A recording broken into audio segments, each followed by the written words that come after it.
नमस्कार दोस्तों, आप सभी का नॉलेज अड्डा 34 में स्वागत है। आज की वीडियो पीएफ विड्रॉल पर बनाई गई है। किसी प्रकार का भी पीएफ विड्रॉल, कोई भी प्राइवेट फैक्ट्री में काम कर रहा है, ठेकेदार के अंडर काम कर रहा है या एचकेआरएन में काम कर रहा है, उन सभी साथियों के लिए है। इसमें आपको पीएफ विड्रॉल से लेकर उसमें आने वाली समस्याएं, चाहे वो नॉमिनेशन की हो, केवाईसी की हो, बैंक अप्रूवल की हो या कोई भी और अदर समस्या हो, उन सभी का समाधान बताया जाएगा। सबसे पहले बात की जाए तो जब आप किसी भी ठेकेदार के अंडर काम करते हैं तो सबसे पहले आपको एक पीएफ नंबर मिलता है, प्रोविडेंट फंड नंबर। उसको आपको एक्टिव करना होता है।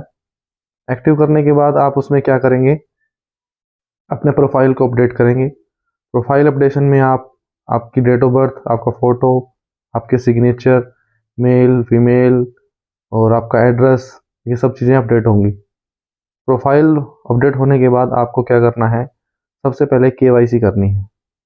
इसमें पैन कार्ड की डिटेल और आधार कार्ड की डिटेल और बैंक अकाउंट की डिटेल अपडेट करनी है। इन सभी को अपडेट होने में कम से कम 7 दिन का समय लगता है, क्योंकि ये सभी पैन कार्ड की साइड से, बैंक की साइड से अप्रूवल होकर आती हैं और उसके बाद केवाईसी आपकी कंप्लीट होती है। केवाईसी कंप्लीट होने के बाद फिर उसके बाद आता है नॉमिनेशन।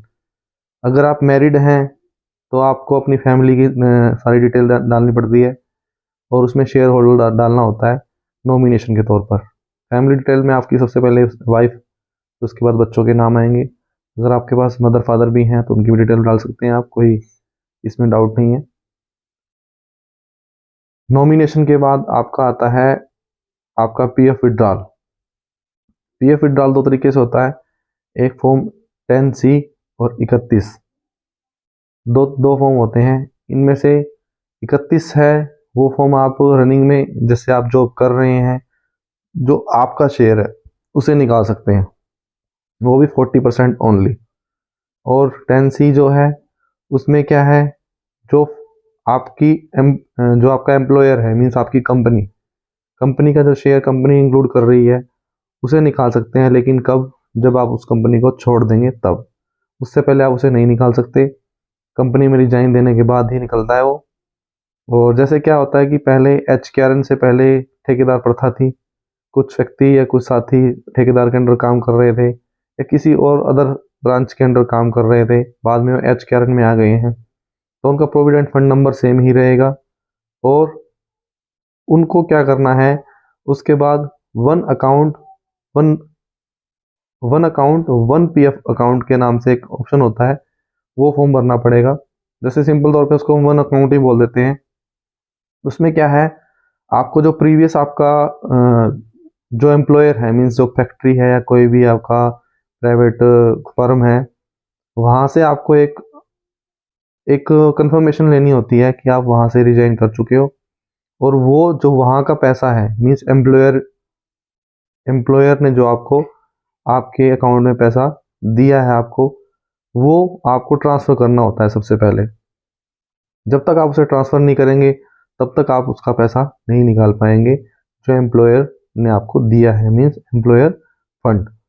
उसके लिए आप क्या करोगे, वन अकाउंट का फॉर्म भरोगे और with in 15 days, minimum 15 days में आपका वो फंड ट्रांसफ़र होगा। उसके बाद ही उसे आप निकाल पाएंगे। और जब आपका वो ट्रांसफ़र हो जाएगा तब ही सिर्फ और सिर्फ आप सिर्फ उसी कंपनी का निकाल पाएंगे जिसको आपने ट्रांसफ़र किया है। मान लिया कि आप 2 या 3 कंपनियों में काम करके आए हैं, तो आपने ट्रांसफ़र सिर्फ वन अकाउंट्स में सिर्फ एक को ही इंक्लूड किया है, तो आप सिर्फ उसी का ही निकाल पाएंगे जिसको आपने इंक्लूड किया है, बाकी 2 वैसी की वैसी रहेंगी। और जैसे ही आप ट्रांसफ़र करते हैं, सबसे पहले मेरा कहने का मतलब ये है, और आप अपनी पासबुक ज़रूर चेक कर लें कि आपका कितना फंड ट्रांसफ़र होकर के आया है, कंप्लीट आया है नहीं आया। कई बार क्या होता है, इनकम्प्लीट भी डाल देते हैं। वो सोचते हैं कि एम्प्लॉय ध्यान नहीं देगा, तो इसलिए मेरी पहली हिदायत यही है, सबसे पहले आप अपनी पासबुक ही चेक करें कि पूरा फंड आया है या नहीं आया। क्योंकि फंड आने के बाद उस कंपनी पे क्लेम करना थोड़ा मुश्किल है हो जाता है, लेकिन थोड़ा मुश्किल है क्योंकि वहाँ से वो सारे सोर्स ख़त्म कर देते हैं।